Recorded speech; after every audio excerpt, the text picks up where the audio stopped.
ભગવાનને બોલાવ્યા કોણે? ગજેન્દ્રએ. પેલો ઉદ્ધાર કોનો કર્યો?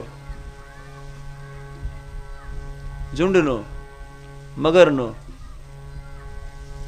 આવું કેમ?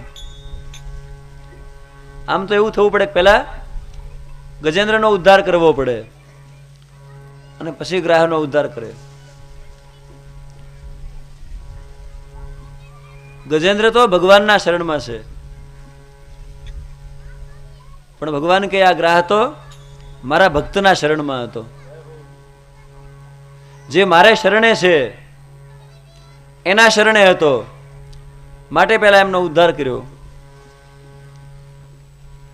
સુખદેવજી કહે છે કે હે રાજા, આ ગજેન્દ્ર પૂર્વે દ્રવિડ દેશનો રાજા હતો.